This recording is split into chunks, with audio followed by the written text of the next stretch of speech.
আমার আমার প্রশ্ন, তুমি কি তখনও জানতে যে সে ম্যারিড উইথ লাগেজ, লাগেজ মানে চিলড্রেন, ম্যারিড উইথ চিলড্রেন, এবং তোমারও লাগেজ আছে, তুমিও ম্যারিড উইথ লাগেজ, তারপরেও কেন তুমি তার প্রস্তাবে রাজি হচ্ছ? মানে তুমি বলতে চাচ্ছ, তুমি বলতে চাচ্ছ রনির প্রথম স্ত্রী রনির চেয়ে বয়স বড়? হ্যাঁ, 2 থেকে 2.5 বছরের নাকি বড়, এটা আমার শাশুড়ি বলে। আলহামদুলিল্লাহ, আলহামদুলিল্লাহ। তুমি কি রনির বিরুদ্ধে কিছু মেরে দিচ্ছ? না না না ভালো, এটা ইলিয়াস যেটা করেছে এটা হচ্ছে আমি যখন ওমরায় ছিলাম। কিভাবে তোমাদের সম্পর্কটা ধীরে ধীরে বিয়ে থেকে বিছানা থেকে আগুনের দিকে চলে গেল? আমাকে শুধু একটু বলে যাও, একটু বলো প্লিজ। এই দুজনের 4 বছরের সম্পর্কটা কেমন ছিল?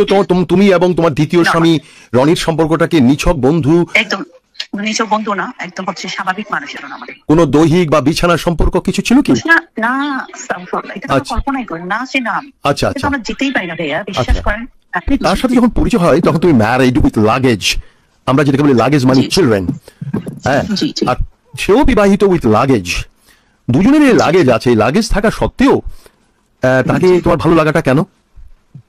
না, ভালো তো লাগেনি আমার, আমি তো ওনাকে সম্মান করেছি, ভালো লাগে কেন আসবে এখানে? বুঝতে পারছি, এটা সম্মানের বিষয়। আচ্ছা আচ্ছা, সেই সম্মানটা ধীরে ধীরে বিছানায় গড়িয়ে গেছে, এটা কিভাবে গেল? এটা তুমি বলো, গল্প আকারে বলো। তোমার এমনি তোমার আসল নাম কি? তোমার? আমার নাম ফারজানা আফরোজ। ফারজানা আফরোজ লুবনা তোমার কি নাম? লুবনা না, লুনা, LUNA। ও আচ্ছা আচ্ছা, তুমি চিটাগং এর কোথাকার মেয়ে তুমি? সাতকানিয়া। আমার একটা প্রশ্ন, তুমি এই রনিকে প্রথম জীবনে কখন দেখেছো? আসসালামু আলাইকুম ওয়া রাহমাতুল্লাহি ওয়া বারাকাতুহু। প্রিয় দর্শক, খুবই গুরুত্বপূর্ণ একটা নিউজ। সাংবাদিক ইলিয়াস ভাইয়ের মাকে নিয়ে কটূক্তি করলেন সাবেক সংসদ সদস্য গোলাম মাওলা রনি। তারপর থেকে তাকে নিয়ে একের পর এক চাঞ্চল্যকর তথ্য ফাঁস হচ্ছে সোশ্যাল মিডিয়া। প্রিয় দর্শক, নিশ্চয়ই থাম্বনেল থেকে বুঝতে পারতেছেন আজকের ভিডিওটি কি বিষয়ে। সম্পূর্ণ এই ফোনটা শুনলে আপনারা গোলাম মাওলা রনির দ্বিতীয় স্ত্রীর মুখ থেকে কিছু চাঞ্চল্যকর তথ্য পাবেন। চলুন প্রিয় দর্শক, কথা না বলে সম্পূর্ণ সেই ফোনটা শুনে আসি। তার আগে আমার ছোট্ট একটা রিকোয়েস্ট, এখনো যদি আমার চ্যানেলটাকে সাবস্ক্রাইব করে না থাকেন অবশ্যই ভিডিওতে একটা লাইক দিয়ে সাবস্ক্রাইব করে রাখবেন প্রতি মুহূর্তের আমার নিউজগুলো পাওয়ার জন্য। ভাইয়া আমি একটু বলি আপনাকে কালকে ঘটনাটা, যদি আপনি কিছু মনে না করেন। না না না, আমি তোমাকে সরাসরি কয়েকটি প্রশ্ন করবো। I am not here any investigating কিছু না, আমার মন জানতে চাইলো তাই জিজ্ঞেস করছি। তুমি আমার প্রশ্নের পিঠে উত্তর দিও, আমি কোনো সিনেমা শুনবো না। তোমার সাথে রনির প্রথম কবে পরিচয় হয়েছে? কবে? ভাইয়া পরিচয় হচ্ছে আমার একটা ছোট ভাই, তো সে আমার ফোনটা নিয়ে বলে কি আপনার সামনে ঈদ, তো তখন তো জনপ্রতিনিধিরা সবাইকে একটা টেক্সট দেয় আর কি, ঈদের শুভেচ্ছা জানিয়ে। আমি কিন্তু প্রশ্ন করেছি কবে কখন, গল্প বলতে বলিনি। আচ্ছা জাস্ট শোন, বলো 1913 সনে কথা হয়েছে বা 1924 সনে কথা হয়েছে, কখন কোন সনে? না, 2009 সনে। তখন এই রনির অবস্থান কি ছিল? তার নিজস্ব পজিশন সামাজিক এবং তোমার মানে পলিটিক্যাল পজিশন কি ছিল? ও এমপি ছিল, পার্লামেন্ট মেম্বার। আর তোমার অবস্থান কি ছিল সমাজে তখন? আমি উপজেলাতে ছিলাম। উপজেলা থেকে কেরানি পিয়ন নাকি ভাইস চেয়ারম্যান? এই জন্য স্পেসিফাই করবে যে আমি এই পদে ছিলাম। উপজেলা চেয়ারম্যানে পিয়নও আছে উপজেলা পরিষদে, সেই জন্য সুনির্দিষ্ট কথা বলবে। তুমি বনি আমিনের সাথে কথা বলছো, not like any other people. নিরপেক্ষভাবে তোমাকে প্রশ্ন করছি, তুমি উপজেলাতে ভাইস চেয়ারম্যান ছিলে, যখন তোমার সাথে রনির সাথে পরিচয় হয় তোমার যৌবনের বয়স কত ছিল? বয়স ভাইয়া আমার সম্ভবত 25 বছরে উপজেলা ভাইস চেয়ারম্যান হয়ে গেলে। আচ্ছা, সে যাই হোক, তো ওই পরিচয়টা কি কন্টিনিউ করেছো নাকি একসময় স্টপ, পরে আবার পরিচয় কিভাবে? এবার তুমি গল্প কিছুটা বলো পরিচয়ের পর থেকে, এবার গল্পটা বলো প্লিজ। ভাইয়া ওই যে আমার ছোট ভাইটা সবাইকে টেক্সট দিয়েছিল, তো ওখানে অনেকে টেক্সটে রিপ্লাই দিয়েছিল, তো 1 বা 2 দিন পরে মনে হয় রনিও রিপ্লাই দিয়েছিল। স্বাভাবিক বিষয়, সবাই মানে উপজেলা চেয়ারম্যান বা এমপি এরা তো সবাই একজন আরেকজনকে বা জনপ্রতিনিধি যারা আছে শুভেচ্ছা জানায়। তো এরকম আমি তা নিজে করিনি, আমার ছোট ভাই একটা সে করেছে আর কি। যাই হোক, পরে যে রনি ভাই আমাকে বললো যে ভাইয়া তোমার কোনো হেল্প লাগে আমাকে বলতে পারো। তো বসুন্ধরাতে আমাদের একটা জায়গা ছিল যেটা আমরা রেজিস্ট্রেশন নিতে পারছিলাম না, তো বলেছি যে ভাইয়া আমার একটা বসুন্ধরাতে জায়গা আছে, রেজিস্ট্রেশন নিতে পারছি না, যদি আপনি কাইন্ডলি একটু হেল্প করতেন। বলে আচ্ছা ঠিক আছে, আমি বলে দিচ্ছি বসুন্ধরা ইয়েকে। তো দেখলাম ওনার কথা মতো 15,000 ফাইল টপকায় আমাদের জায়গাটা রেজিস্ট্রেশন হয়ে গেছে। তো হয়ে যাওয়ার পরে আমার আম্মা আমেরিকা থেকে বাংলাদেশে আসছিলেন, আমি ওনাকে রিসিভ করার জন্য ঢাকা আসছি। ঢাকা আসছি, এটা রনি ভাই চিনেছে। হ্যাঁ, রনি চিনেছে। জানার পরে বলে কি পারছে না তুমি আমার অফিসে আসতে পারো, একটু কফি খাবা? তো আমি ভাবলাম যে উনি আমার একটা কাজ করে দিয়েছে, আমি ওনাকে একটা থ্যাঙ্কস জানাই। আমি আমার ছেলেটা একটু ছোট ছিল। এটা কোন শনি? এটা রনি তোমাকে অফিসে ডেকেছে কোন শনিটা? শোটা বললে হবে। সম্ভবত হ্যাঁ 2010 হতে পারে। 2010-এ। আচ্ছা, পরিচয়ের 1 বছর পরে। আচ্ছা আচ্ছা আচ্ছা, তারপর? তো কফি খেয়ে মানে ওখানে ওনার অফিসে গেলাম, কফি খেয়ে চলে আসলাম। আসার পরে আর কোনো কথা নাই, উনি মানে ওরকম কোনো কথা নাই। তো মানে উনি দেখলাম যে খুব হেল্পফুল টাইপের আর কি। অনেক সময় আমার কোনো বিষয়ে যদি আমি বুঝিনি তুমি বলেছো কি উনি কি হেল্পার টাইপের নাকি হেল্পফুল টাইপের? কোনটা, হেল্পার না হেল্পফুল? হেল্পফুল। ও হেল্পফুল। আচ্ছা আচ্ছা আচ্ছা। হ্যাঁ ভাই, আমি আপনাকে একটা অনেস্টলি কথা বলি, উপর আল্লাহ সাক্ষী, এই লোকটাকে আমি অসম্ভব ভালো পেয়েছি। কখনো একটা মুহূর্তের জন্য একটা বিষয় লুনা, তুমি তার সাথে যখন পরিচয় হয় তখন তুমি ম্যারিড উইথ লাগেজ, আমরা যেটাকে বলি লাগেজ মানে চিলড্রেন। হ্যাঁ, আর সেও বিবাহিত উইথ লাগেজ। দুজনের লাগেজ আছে। লাগেজ থাকা সত্ত্বেও তাকে তোমার ভালো লাগাটা কেন? না, ভালো তো লাগেনি আমার। আমি তো ওনাকে সম্মান করেছি, ভালো লাগে কেন আসবে এখানে? বুঝতে পারছি। সম্মানের বিষয়। আচ্ছা আচ্ছা। সেই সম্মানটা ধীরে ধীরে বিছানায় গড়িয়ে গেছে। এটা কিভাবে গেল? এটা তুমি বলো, গল্প আকারে বলো। ভাইয়া কোনো বিছানায় যায়নি। তো উনি আমাকে বলেছিলেন যে দেখো ফারজানা, আমার ব্যক্তিগত জীবনে একটু সমস্যা আছে অনেক, হ্যাঁ তোমার ভাবির সাথে। তো আমি আসলে একটা বিয়ে করতে চাই। উনি আমাকে ঘুরিয়ে বললো, আর বলছি ভাইয়া আপনি চাইলে আমি আপনার জন্য একটা মেয়ে দেখবো। তো আর কিছু বললো না, তখন উনি কিছু বললেন না। তো পরে মানে আবার অনেকদিন পর আবার বললেন যে বিয়ে করতে চাচ্ছি। আচ্ছা আচ্ছা আচ্ছা। তো আমার কাছে কেন যেন মনে হচ্ছে উনি আমাকে মিন করছে কিনা। তো আমি বলি কি আসলে আমি তো ভালো আছি, আমরা তো ভাই বোন আছি, ঠিক আছে ভালো আছি। হ্যাঁ পরে তো পরে উনি আবার হচ্ছে এরকম 2 বার উনি আমাকে অফার করেছেন। আমি যেহেতু ওইভাবে চিন্তা করিনি, তো হচ্ছে আমাদের যেটা ভাই বোনের মতোই ছিল আর কি। একটু জোরে কথা বলো, আমি শুনতে পাচ্ছি না, বাইরে বৃষ্টি হচ্ছে, শুনতে পাচ্ছি না। আর তুমি বাইরে গিয়ে কথা বলবো একটু? হ্যাঁ জোরে কথা বলো। আর তুমি কেন বলো, মানুষ যখন মিথ্যা বলে বা বানিয়ে বলে তখন থেমে থেমে বলে। হড় হড়িয়ে কথা বলছি, উত্তর আমি চাচ্ছি হড় হড়িয়ে বলবে প্লিজ। এখানে আসলে লোক আছে তো। আচ্ছা আচ্ছা বলো, কোনো অসুবিধা নেই, একটু বাইরে এসে বলো। তুমি এই মুহূর্তে কোথায় আছো লুনা? কোথায় আছো শোনা? কোথায় আছি? হচ্ছে ভাইয়া ওই একটা লয়ারের চেম্বার, এখানে আমার মেয়ে প্র্যাকটিস করে তো। ও আচ্ছা। তো মেয়ের বয়স কত এখন? আমার মেয়ে এখন হচ্ছে আপনার 25। ওরে বাবা, এ তো বেশ বিবাহ যোগ্য। আর তোমার ছেলের বয়স? আমার ছেলে 17। আচ্ছা আচ্ছা। এবার বলো দেখি, আমার একটা বিষয় হচ্ছে যে তুমি তো ম্যারিড, যখন রনি তোমাকে ইনিয়ে বিনিয়ে এঁকে বেঁকে এভাবে বলছিল বিয়ে করতে চাই, সরাসরি বলেছে? একদম অনেস্টলি বলি, আমি একটা খুব ভালো মানুষ। এটা একটু রাজা, আমি একটা খুব মানে অনেস্ট ভালো মানুষ। যেভাবে ভদ্র মানুষ যেভাবে কথা বলে ঠিক সেভাবে কথা বলেছে। একদম ভদ্র এবং ভালো মানুষ। আমি বিশ্বাস করি না করে আল্লাহ শাস্তি, এই মানুষটাকে আমি 1 সেকেন্ডের জন্য নেগেটিভ বা খারাপ কখনো কিছু দেখি। পরে হচ্ছে ভাইয়া এখানে তো মানুষ আছে, সেজন্য আমি আপনার সাথে ছোট ভয়েসে কথা বলছি। কেমন ভাইয়া? মানে বাংলাদেশের লয়ারের চেম্বার গুলো তো আপনি জানেন, আমি জানি। তুমি কি রনির বিরুদ্ধে কিছু মেরে দিচ্ছ? না না না ভাই, এটা ইলিয়াস যেটা করেছে, এটা হচ্ছে আমি যখন ওমরায় ছিলাম, আপনি একটু বুঝেন, আমি যখন ওমরায় ছিলাম তখন ইলিয়াসকে দিয়ে কেউ একজন এরকম একটা নিউজ করিয়েছে যে গোলাম মোল্লা রনি, তুই আমার বাচ্চাদের নিয়ে কথা বলেছিস, 72 ঘন্টার মধ্যে তুই আমার সাথে যোগাযোগ করবি। অথচ এই বিষয়ে আমি কিছু জানি না। তার সাথে আমার প্রতিদিন কথা হচ্ছে, আমি ওমরায় থাকা অবস্থায় ওর সাথে আমার যোগাযোগ হচ্ছে, কথা হচ্ছে, ভিডিও পাঠাচ্ছি সব। এখন এই সময়ের মধ্যে কে বা কার আমি জানি না ভাইয়া, এরকম একটা নিউজ ইলিয়াসের পোস্ট থেকে করা হয়েছে, বুঝছেন? আমি ধরে বসে আছি, যেহেতু আমার হাজবেন্ডের সাথে আমার কথা হচ্ছে, যোগাযোগ হচ্ছে, সে বুদ্ধিমান মানুষ, সে ধরেই নিবে যে এই নিউজটা ফেক। হ্যাঁ, কিন্তু সে এটা মাইন্ড করে টোটাল মানে আমার কাছ থেকে ডিটেইলস সরে যাচ্ছে। আমি শোনা লুনা, শোনা, তুমি কিন্তু আমার চট্টগ্রামেরই মেয়ে। তোমার বাকুলিয়া, তুমি অরিজিনালি বাকুলিয়া ওখানকার, মানে অরিজিনাল সাতকানিয়া, পরে বাকুলিয়াতে ছিলে, তাই তো?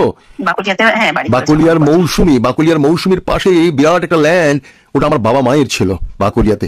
ওকে, 50 বছর আগে থেকে। এই জন্য তুমি বাকুলিয়া, তোমার ম্যারেজ সার্টিফিকেট দেখলাম তো, সেই জন্যই তোমাকে গায়ে পড়ি তোমাকে প্রশ্ন করছি, কথা বলছি। আমাকে এখন তুমি আমার পেছন দিকে টেনে নিয়ে যাও তো, 2010 সনের দিকে নিয়ে যাও। তারপর কি হলো সেখানে চলে যাই আমরা 2010-এ। বলো ভাইয়া। 10, 11, 12, 13 মানে 13 মানে জেলে যাওয়ার আগ পর্যন্ত আমাকে বেশ কয়েকবার বলেছে যে ফারজানা আমি তোমাকে বিয়ে করতে চাই, অন্য কোনো কিছু না ভাই, একদম আমি আপনার সাথে যা কথা বলছি উপর আল্লাহ সাক্ষী, বুঝছেন? Right, কোনো right. দুষ্টামি না, কোনো ফাইসলামি না, কিচ্ছু না, জাস্ট একটা সৎ মানুষ, তার ফ্যামিলিতে কোনো একটা অসুবিধার কারণে সে আমাকে বিয়ে করতে চেয়েছে। তো আমি বলেছি, বারবার ওনাকে বুঝিয়েছি যে দেখেন আমি আমার জায়গাতে তো ভালো আছি, আর আপনার একটা ওয়াইফ আছে, বাচ্চাগুলো ছোট, হ্যাঁ, Yeah. আমি একটা মেয়ে হয়ে কোনোভাবেই আরেকটা মেয়ের দেখে শুনে আসলে ওনার কষ্ট হবে, একটা অভিশাপ আমি নিতে পারবো, নিতে চাই না। তার চেয়ে বরং আপনি একটু বুঝে শুনে আপনাদের দুজনের মধ্যে, আমি ওনার ওয়াইফকে মানে অনেক ভালোভাবে উপস্থাপন করতাম ওনার কাছে, বলতাম যে আপনারা মিনিমাইজ করে ওনার সাথে তো আমার কথা হয়, আমি তো দেখলাম মহিলা খুবই ভালো ভদ্র, আমি ওনার কিভাবে বলতাম। ও আবার ওদের যখন সমস্যা চলছিল তুমি মাঝখানে ঢুকে গিয়ে তাদেরকে সান্ত্বনা দিতে, মানে তার স্ত্রীকে সান্ত্বনা দিতে, বুঝাতে? না, স্ত্রীকে না, কাকে বোঝাতে? করতে চাইতো না, আচ্ছা আচ্ছা, স্ত্রীকে আর বিয়ে করতে চাইতো না, যিনি বিয়ে করতে চাইতো ওনাকে বলতাম। ভাইয়া আপনি কি এখন বুঝতে পারছেন আমার কথাটা? হ্যাঁ হ্যাঁ হ্যাঁ হ্যাঁ। আচ্ছা যাই হোক, এখন 2013 সালে তো সে হঠাৎ করে জেলে গেল। হ্যাঁ, আচ্ছা আচ্ছা, জেলে যাওয়ার পরে, হ্যাঁ জেলে যাওয়ার পরে আমি মানে ওনার ওয়াইফের সাথে যোগাযোগ করতাম, বা বাচ্চাদের জন্য যেহেতু ঈদের আগেই জেলে গেছে, বা বাচ্চাদের জন্য গিফট পাঠিয়েছি সবার জন্য, যেহেতু ওদের মন খারাপ থাকবে। হ্যাঁ, আমার জেল থেকে বের হওয়ার পরে সে আমার বাচ্চাদের জন্য বা আমাদের সবার জন্য গিফট পাঠিয়েছে, বইটই পাঠিয়েছে। তো মোটামুটি তার সাথে আমার ওরকম একটা পরিচয়। এর মধ্যে আমাদের হচ্ছে আবার মানে আমাদের বিজনেস একটা বড় প্রবলেম হয়েছে, আমার বাবার বিজনেস আর কি। হ্যাঁ, তারপর হচ্ছে তোমার বাবার নাম কি? কেফায়েতুল্লাহ, সাতকানিয়ার কেফায়েতুল্লাহ। উনি কি ব্যবসায়ী ছিলেন? ব্যবসায়ী ছিলেন, উনি আবার চেয়ারম্যানও ছিলেন। আমার আপনি সাতকানিয়ার একটা যে কাউকে জিজ্ঞেস করবেন যে সাতকানিয়ার কেফায়েতুল্লাহ চেয়ারম্যান। হ্যাঁ, আমার হচ্ছে ভাইয়া মুফতি বাড়ি আর কি আমাদের বাড়িটা। মানে কি তুমি কি ইউনিয়ন চেয়ারম্যান? উনি কি ইউনিয়ন চেয়ারম্যান নাকি উপজেলা চেয়ারম্যান? ইউনিয়ন চেয়ারম্যান ছিলেন। না না, উনি ইউনিয়ন চেয়ারম্যান ছিলেন, লং পিরিয়ড ছিলেন। আচ্ছা আচ্ছা আচ্ছা আচ্ছা, তারপর কি হলো তোমার হঠাৎ করে বিজনেস প্রবলেম? দেন হ্যাঁ ভাইয়া, ওই যে আমার আমার হাজবেন্ডের সাথে আমার একটা গ্যাপ হয়ে যায় ধীরে ধীরে। মানে আমি সরি, এইভাবে যদি বলি তাহলে বোঝা যাবে তোমার প্রথম স্বামীর সাথে গ্যাপ বেড়ে গেছে, এটাই তো? গ্যাপ বেড়ে গেছে কারণ সে বিজনেসটা সে দেখতো। আচ্ছা আচ্ছা আচ্ছা, কারণ আমাদের বিশাল একটা ফল করে বিজনেসে। আচ্ছা আচ্ছা আচ্ছা, বিশাল একটা ফল করার পরে ওই বিজনেসটা রিকভারি দিতে গিয়ে আমার হাজবেন্ডের সাথে আমার একটা দূরত্ব হয়ে যায়, এবং আমার বিজনেসটাতে এত বিশাল একটা সে মানে ফল করেছে, আমার হাজবেন্ড সহ ওই যেহেতু দেখাশোনা করতো, তো ওটা নিয়ে আমি অনেক ওয়ারিড হয়ে যাই, অনেক মানে চারদিক দিয়ে আমি অনেক প্রেশারে পড়ে যাই। হ্যাঁ, তো প্রেশারে পড়ে যাই। এর মধ্যে ও আবার বিয়ের প্রস্তাবটা দিয়েছে। আমি বলেছি আচ্ছা ঠিক আছে, আমি এবারে এগ্রি করলাম। পরে আমি আবার ডিসিশনে পৌঁছতে পারলাম না, আমি আবার চুপ করে গেলাম। এটা হচ্ছে আপনার 2017 বিষয়। তখন কিন্তু মানে তাহলে 2013 থেকে 17 গড়িয়ে গেছে। এই দুজনের 4 বছরের সম্পর্কটা কেমন ছিল? তুমি এবং তোমার দ্বিতীয় স্বামী রনির সম্পর্কটা কি নিছক বন্ধু? একদম নিছক বন্ধু না, একদম হচ্ছে স্বাভাবিক মানুষের মতো। স্বাভাবিক কোনো প্রেম বা অন্য কোনো সম্পর্ক ছিল না আমাদের। কোনো দৈহিক বা বিছানার সম্পর্ক কিছু ছিল কি? না, এটা তো কল্পনাই করেন না, সেটা আচ্ছা আচ্ছা, আমরা যেতেই পারি না ভাইয়া, বিশ্বাস করেন। আপনি আমার হাজবেন্ডকে রনিকে আপনি জিজ্ঞেস করবেন যে বিয়ের আগে আমি হয়তো এই যে 2009 থেকে 2024 পর্যন্ত হয়তো একবার কি দুবার তার অফিসে গিয়েছি, একবার আসছি। আমার মেয়র ইলেকশন করার কথা ছিল চিটাগং থেকে, তো আমার হচ্ছে ইয়েটা ছিল আমার গ্রামে আমার হচ্ছে আইডি কার্ড, এটা সিটি কর্পোরেশনে করতে হয়। তো এই জন্য আমি আসছিলাম, ও আমাকে একটা সচিবের কাছে পাঠিয়েছিল। কিন্তু ও তো তখন ক্ষমতার বাইরে থেকে ভাইয়া ও মেয়র ইলেকশন করেছিল তখন, মনে আছে? ও মাঝখানে একবার মেয়র ইলেকশন করেছিল, আমার খেয়াল নেই, আমি বাংলাদেশে অনেক কিছু জানি না। যাই হোক, তারপর তখন ও মেয়র ইলেকশন করেছিল, ঠিক একই টাইমে চিটাগং থেকে আমার মেয়র ইলেকশন করার কথা ছিল। আমি যেহেতু আইডি কার্ডটা চেঞ্জ করতে পারি নাই, আমি আর ইলেকশনটা করলাম। এর মধ্যে হচ্ছে সে 2014 সালে একবার বিয়ে করতে চেয়েছে, 15 একবার বিয়ে করতে চেয়েছে, শুধু বিয়ে করতে চেয়েছে। ভাইয়া বিশ্বাস করেন, একটা মানুষের নামে যদি আমি মিথ্যা কথা বলি আমাকে কিন্তু এটা জবাবদিহি করতে হবে। কিন্তু ফারজানা, আর তোমার নাম কি ফারজানা না আফরোজা? ফারজানা, তোমার মাঝে এমন কি আকর্ষণ আছে যেটার জন্য একেবারে পিপিলিকার মতো আগুনে এসে বারবার হুমড়ি খেয়ে পড়ছে? কি এমন? কিছু নাই ভাইয়া, আমি নারীর ব্যক্তিত্ব তো অনেক বড়, ব্যক্তিত্বেও কি তুমি অনেক কিছু ছিলে? তোমাকে কেন সে বারবার বিয়ে করতে চাচ্ছে?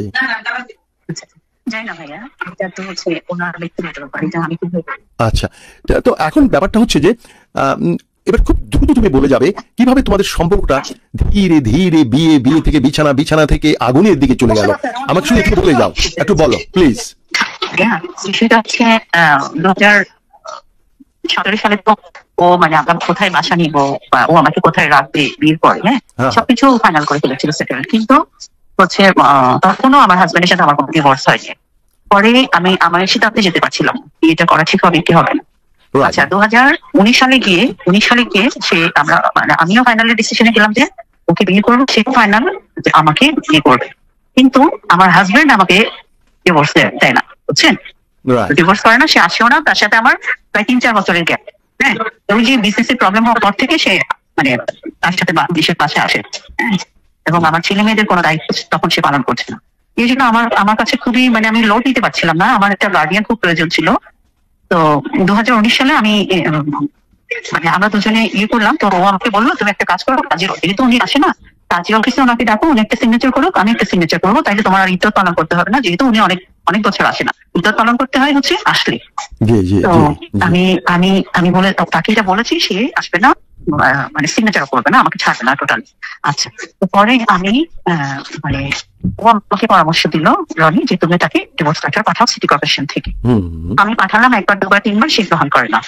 তারপরে বললো যে একটা সিস্টেম আছে, তুমি সিটি কর্পোরেশনে 3 মাস কোর্টে একটা মানে জাজের কাছে একটা আবেদন দিয়ে রাখো, এটা 3 মাস পরে অটোমেটিক ওই কোর্ট মানে জাজ সাহেবের মাধ্যমে এটা ফাইনাল করবে, হ্যাঁ, ডিসিশন দিবে। তো দিয়েছি, ওভাবে হচ্ছে একটা ডিসিশন দিয়েছে কোর্ট। মানে ডিভোর্স হয়েছে। ডিভোর্সটা কোন সনে? আমরা খুবই দ্রুত আগাবো কথায়। ডিভোর্সটা কোন সনে হয়েছে তোমার প্রথম স্বামীর সাথে? 2020 2020 ডিভোর্স হয়েছে। আর ওকে বিয়ে করেছে কবে? 22 2 বছর কি করলে, কেন করলে, এত দেরি করলে কেন? না, তখন তো করোনা ছিল, নাম্বার 1, 19 থেকে 21 পর্যন্ত করোনা ছিল। হ্যাঁ, আর হচ্ছে মানে ডিভোর্সের কথাটা ওকে জানিয়েছিলাম যে আমার ডিভোর্স ফাইনাল হয়েছে, তখন দেখি সে চুপ করেছিল। তো আমিও চুপ করেছিলাম, কিছু বলিনি। আমার মনে হচ্ছে হয়তো সে হয়তো ডিসিশন নিতে সময় নিচ্ছে, বুঝে শুনে ডিসিশন। না লুনা, এখানে একটা সময় একটা বিষয় আছে, যে লোক তোমাকে বিয়ে করার জন্য এত তাগাদা দিচ্ছে সে তো থমকে যাওয়ার মতো না। পুরুষরা সাধারণত থমকে যায় যখন বিছানার কাজ শেষ হয়, তখন পুরুষরা হেজিটেন্ট থাকে, ডিসিশন নিতে একটু ধীর গতিতে হয়। মানে এটাকে বলা হয় প্রাক বিবাহ পুরুষ খুব অগ্রগামী থাকে, পোস্ট বিবাহ বিছানা ওরা চুপ হয়ে যায়। ওর সাথে আমি আপনাকে একটা কথা একদম ক্লিয়ার করি, সেটা হচ্ছে আমার হাজবেন্ডের সাথে, রনির সাথে আমার, বুঝছেন, মানে স্বাধীনতার জায়গাটাতে বিয়ের আগে হয়তো আমাদের অফিসে 2 বার কি 3 বার দেখা হয়েছে, 2009 থেকে 2000 মধ্যে, 22-এর মধ্যে বিয়ের আগে। একটা জিনিস লুনা, আমার প্রশ্ন, তুমি তো তখনও জানতে যে সে ম্যারিড উইথ লাগেজ মানে চিলড্রেন, ম্যারিড উইথ চিলড্রেন, এবং তোমারও লাগেজ আছে, তুমিও ম্যারিড উইথ লাগেজ, তারপরেও কেন তুমি তার প্রস্তাবে রাজি হচ্ছ? ভাইয়া, আমি তো আমার জায়গাটাতে একটা শূন্যতা কাজ করছি, বুঝছেন। আর আমি তাকে প্রশ্ন করেছিলাম যে আপু কোনো বাধা সৃষ্টি করবে কিনা, বা আপু এটা নিয়ে প্রশ্ন তুলবে কিনা। ও বলে কি না, তোমার আপু বলাই আছে তাকে সবকিছু। হ্যাঁ, ওর বাবা 2টা বিয়ে করেছে, ওর দাদা 5টা বিয়ে করেছে, এবং ওদের ফ্যামিলিটা এইভাবে অভ্যস্ত, ও কিছুই বলবে না, ও টাকা বিয়ে দেবে। হ্যাঁ, তখন তোমার হাতে তো মোবাইল ফোন ছিল, মোবাইল ফোনটা তুলে ওকে একটু ফোন দিতে পারতে তো, রনির প্রথম স্ত্রীকে। তুমি ভাইয়া, এটা আসলে বোকামি হয়েছে আর কি, এটা কি বলবো, বোকামি না কি বুঝতে পারছি না। এটা বোকামি নাকি কেয়ারফুলি কেয়ারলেস বলা যায় এটাকে? কেয়ারফুলি কেয়ারলেস কোনটা? যে কোনো একটা হতে পারে। মানে আসলে বিষয়টা হচ্ছে কি, মানে ও যেভাবে বলেছে যে আপু কোনো মাইন্ড করবে না, বা আপুর একটা বয়স হয়ে গেছে, দ্যাট মিনস আমার শাশুড়ি বক্তব্য হচ্ছে আপু রনির চেয়ে 2-2.5 বছরের বড়। হ্যাঁ, এটা হচ্ছে আমার শাশুড়ির বক্তব্য, আমি জানি না। মানে তুমি বলতে চাচ্ছ রনির প্রথম স্ত্রী রনির চেয়ে বয়স বড়? হ্যাঁ, 2 থেকে 2.5 বছরের নাকি বড়, এটা আমার শাশুড়ি বলে। আলহামদুলিল্লাহ। একটা মানুষের বয়স যদি 57 বছর 58 বছর হয়, সে তার হাজবেন্ডকে বাধা দিবে বা খুব বেশি আপত্তি করবে, এটা আমার মাথায় আসে না। যখন আমার মাথায় এসেছিল যে এই টাইমে আপত্তি করতে পারে, তখন কিন্তু আমি মানে ওই বিষয়টা চিন্তাই করিনি। বিষয়টা, হ্যাঁ, আমি সবসময় মানে তার ফ্যামিলির দিকেই তাকে করতাম, বুঝাতাম, বা মানে ওদিকে পাঠানোর আমার মাথায় ছিল আর কি। যাই হোক, একটা পর্যায়ে এসে যখন আমি খুব মানে আমার কাছেও, যেহেতু ভাই আমি আপনাকে একটা বিষয় জানিয়ে রাখি, আমার কোনো ভাই নাই, আমরা 6 বোন। হ্যাঁ, আমার আব্বা 2006-এ ওপেন হার্ট সার্জারিতে ইন্ডিয়াতে মারা গেছেন। আমার 5 বোন, আমার মা, সবাই থাকে আমেরিকায়। তুমি বেসিক্যালি একটি সাহারা অর্থাৎ একজন ভাইয়া খুঁজছিলে। তুমি কি ভাই খুঁজছিলে? ভাই নাই, কেউ নাই, আমার একটা গার্ডিয়ান দরকার ছিল। ভাই না, এটাকে তো আমি মস্কারা করে বলতে পারি, দিন কি ভাইয়া রাত কি সাইয়া, মানে এরকম ছিল কি? আমি হচ্ছে সোজা একটা গার্ডিয়ান খুঁজছিলাম, স্ট্রং একটা গার্ডিয়ান। আমার একটা গার্ডিয়ান দরকার ছিল, আমার একজন স্ট্রং অভিভাবক দরকার ছিল। আচ্ছা, তারপর সেই জন্য আমি চিন্তা করে মানে ওর বিষয়টা আমি মাথায় নিয়েছি। তবে তোমার উচিত ছিল রনির স্ত্রী, রনির বয়সে বড় হোক যাই হোক, তাকে একটা ফোন দেওয়া উচিত ছিল যে আমি আপনার স্বামীকে বিয়ে করতে যাচ্ছি, বা উনি আমাকে বিয়ে করতে চাইছেন, আমারও দুটো সন্তান আছে, আমরা মিলেমিশে মানে আপনার সন্তান আমার সন্তান মিলে আমাদের সন্তান করব, আমাদের সন্তান বুঝছো, তোমার এবং রনির মাঝখানে যেগুলো হবে সেগুলো হবে তোমাদের সন্তান। তো এটা বলা উচিত ছিল তোমার, তুমি বলনি ওটা বলনি। আচ্ছা, এখন রনি এরপরে তোমাকে কিছু রনি তোমাকে এরপরে তোমার সাথে একসাথে বিয়ের পরে কি লিভ টুগেদার করেছে, একসাথে থেকেছে? বিয়ের পরে হ্যাঁ, বিয়ে তো চিটংয়ে এসে আমার মা ছিল তখন, ওখানে এসে আমাদের মানে যে ইসলামী শরীয়ত দিক আবার হচ্ছে রিস্টার্ট, এবং মানে এটা হচ্ছে কাজী অফিসে না, খোলামেলা জায়গায় বেশ কিছু গেস্টও ছিল, মানে অনেক লোকজন ছিল, ওভাবে নর্মালি কোনো লোক ছিল বিয়ে নর্মালি সবাই জানে। আমার মাকে আমি বারবার জিজ্ঞেস করেছি যে মা এই কাজটা ঠিক হচ্ছে কিনা, তখন আমার মা এসেছিলেন, বলে কি হ্যাঁ আল্লাহ যেটা করেন ভালোর জন্য করেন, আল্লাহ হুকুম ছাড়া কখনই কিছু হয়। লুনা, সবাই জানে, রনির স্ত্রী জানলো না, এটা কিভাবে সম্ভব? এটা আমি ওকে বলেছিলাম, ও বলে কি ও কিছু বলবে না, মানে ওকে যখন এই যে ছেলে মেয়েগুলা মা বলবে এবং মেয়েটা একটু চুলে কলা টলা মেখে দিবে, তখন ও দেখবে এমনিতেই খুশি, আর ও তোমার তো খুবই ভালো। আমি আসলে ওনাকে খুবই সহজ সরল ভালো এটা শুনেই অভ্যস্ত, কিন্তু কোনো প্রশ্ন করবে না। ওকে আমি যখন বলবো যে আমি আরেকটা বিয়ে করেছি, ও বলবো আচ্ছা ঠিক আছে, এবং এটা ওর বিশ্বাস ছিল, তার বিশ্বাস থেকে সেই কথাটা বলেছে। এবং আপুকে নাকি বেশ কয়েকবার বলেছিল যে আমি আরেকটা বিয়ে করবো। হ্যাঁ, আপনাকে পরে বললো যে অনেকদিন থেকে শুনছি তুমি আরেকটা বিয়ে করবো, বিয়ে তো করছো না, আপনাকে তো এবার প্রশ্ন করেছে। শুনো, তোমার ক্লারিফাই করা উচিত ছিল তার বউয়ের সাথে। আমি এই ক্ষেত্রে সরাসরি একটা কনক্লুশনে যদি আসি, যে ঘুষ দেয় আর যে ঘুষ নেয় দুজনেই কিন্তু দোষী। আমি বলবো তুমি দোষী, রনিও দোষী। তুমি কি এটা স্বীকার করবে নাকি শুধু রনিকে দোষ দেবে? আমি রনিকে দোষ দিব না ভাইয়া, যদি দোষের ভাগ নিতে হয় পুরোটাই আমি। আলহামদুলিল্লাহ, এটাই ভালো। জন্মদেশের মেয়েরা প্রচন্ড লোভী, ওরা লাগেজ থাকা সত্ত্বেও আগের ঘরের লাগেজ পরের ঘরের লাগেজ সবাইকে নিয়ে ওরা তারপর একটা সাইনবোর্ডের খোঁজে বাইরে হয়, এটাকে বলে সাইনবোর্ডের অনুসন্ধানে। ভাইয়া লোভের যে জায়গাটা আমি আপনাকে বলি, আমার পারিবারিক মানে আমার বাবার বাড়ি থেকে আমি যথেষ্ট ভালো অবস্থানে থেকে আসছি, আর আমার 5টা বোন আমেরিকাতে ওয়েল এস্টাবলিশড। আমার ইমিডিয়েট ছোট বোন হোয়াইট হাউসের সফটওয়্যার ইঞ্জিনিয়ার, আমার আরেকটা বোন হচ্ছে স্টেট ইঞ্জিনিয়ার, আরেকটা বোন। ঠিক আছে, তারপর তো তুমি বলছো তুমি অসহায়। তোমার অসহায় জায়গাটা কোথায় জানেন? অসহায় জায়গাটা কোথায় জানেন? বাংলাদেশের প্রেক্ষাপটে, বিশেষ করে চিটাগংইয়ানরা, ওরা মেয়েরা কিন্তু কনজারভেটিভ, যত যাই হোক পুরুষের জায়গাটাতে ওরা পৌঁছতে পারে না। একটা অপবাদ তোমার বিপক্ষে গিয়েছে, বলা হচ্ছে তুমি জামায়াতে ইসলাম অথবা শিবিরের সাথে তোমার কানেকশন ছিল। এই কথা কি সঠিক কিনা? বা তুমি মৌলবাদী বা জামাতি? আস্তাগফিরুল্লাহ, নাউজুবিল্লাহ, জামাত তো আর মৌলবাদী না। মানে আমি বলছি কোন জামাতিদের সাথে তোমার সম্পর্ক ছিল, এইরকম একটা অপবাদ রটছে, এটা কি সত্য নাকি? না ভাই, আমি আপনাকে বলি আমি 2008-এ আমি যখন আমার আব্বা মারা যায়, আমি এইচএসবিসি ব্যাংকে ছিল, এইচএসবিসি ব্যাংকে। হ্যাঁ, তো ওখান থেকে এসে আমি আর জয়েন করিনি, আমি ফ্যামিলি বিজনেস গুলো দিয়েছিলাম। ওখান থেকে হঠাৎ করে মানে একটা ইয়ে আসলো যে নতুন প্রজন্মের কিছু করা উচিত দেশের জন্য। হ্যাঁ, নতুন প্রজন্মের এগিয়ে আসা উচিত। তো ওই একটা বিষয় আমাকে খুব নাড়া দিয়েছিল। আমার মনে হচ্ছিল আমি হয়তো আমার আব্বার মতো কিছুকে করি, হঠাৎ করে কোনো কিছু চিন্তা ভাবনা না করেই অপ্রাসঙ্গিক ভাবে যাবো। 24 থেকে 25 বছর বয়স একটা মেয়ে ভাইস চেয়ারম্যান হওয়া এটা সম্পূর্ণ আমার আব্বার ক্রিটিক। কোনোভাবে কোনো যৌবন বিক্রি করতে হয়নি তো? আপনি শুধু কেফায়েতুল্লাহ চেয়ারম্যানের ফ্যামিলি এবং ওনার মেয়ে, আচ্ছা আচ্ছা, একটা বিষয় এলাকায় এত বেশি আছে যে এখন আমার আব্বার কথা মানুষ মুখে বললে মানুষের চোখে পানি চলে আসে, মানে ওনার অবস্থানটা মানুষের মনে কোন জায়গায় বলে। শুধু আমি আমার বাবার মেয়ে, একটা কারণে আমি যে পরিমাণ ভোট পেয়েছি স্টিল না কোনো এমপি পর্যন্ত সেই রেকর্ড আনতে পারে। শুধু আমার আব্বার মেয়ে। এবার একটা বিষয়, রনি তোমাকে একটা বাড়ি ছেড়ে দিয়েছিল অথবা তুমি দখলে নিয়েছিলে, বাড়িটার নাম কি জানো? ওটার নাম হচ্ছে ওয়াটারফল। অরুণাপল্লী। এটা কোথায়? ঢাকা, সাভার? এটা হচ্ছে হ্যাঁ ঢাকা জাহাঙ্গীরনগর ইউনিভার্সিটির টিচারদের একটা হাউসিং আছে ওখানে। কিভাবে ঢুকলে? শেষ করি আমার বিয়ের পরে 2 মাসের মধ্যে রনি বলেছিল যে তোমাদেরকে ঢাকা নিয়ে যাবো, 2 মাসের মধ্যে।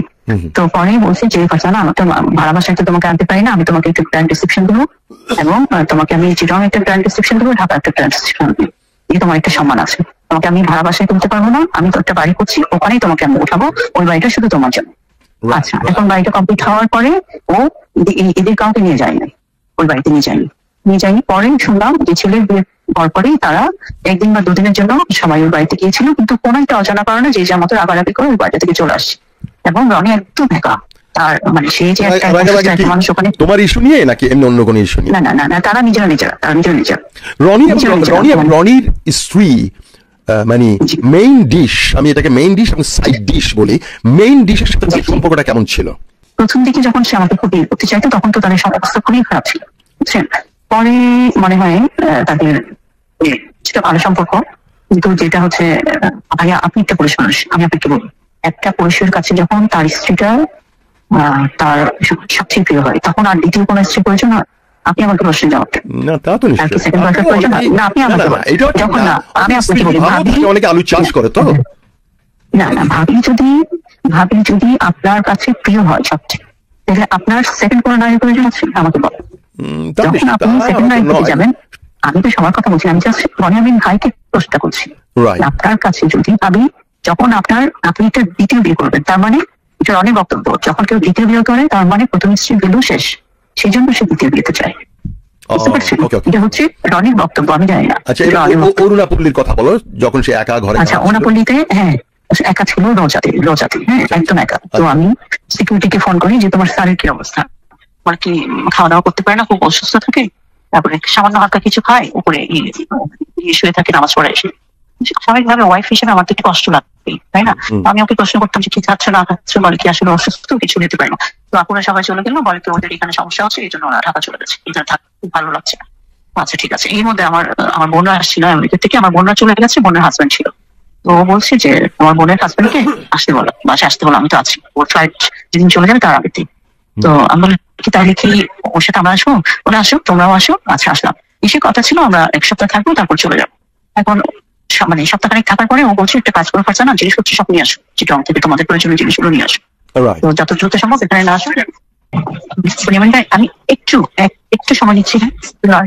আচ্ছা, তো তাহলে আমি তোমাকে পরে ফোন দিয়ে বাকিটা শেষ করবো। আমি নিজেও বিজি, 5 মিনিট পরে ফোন দিয়ে আমাকে। ওকে, থ্যাংক ইউ। দর্শক, সাবেক সংসদ সদস্য গোলাম মাওলা রনিকে যে তথ্যগুলো পেলেন আজকের ভিডিও, সাংবাদিক ইলিয়াস ভাই তার দ্বিতীয় স্ত্রীকে দিয়ে তথ্যগুলো দেওয়ালেন, এই বিষয়গুলো শোনার পর এবং আপনাদের কি মন্তব্য অবশ্যই কমেন্ট করে জানাবেন। নতুন এমন নিউজ এবং ফোন আলাপগুলো সাবস্ক্রাইব করে রাখবেন। ভিডিওটি ভালো লাইক দিবেন। আজকে এই পর্যন্ত, পরবর্তী দেখার আমন্ত্রণ। আসসালামু আলাইকুম।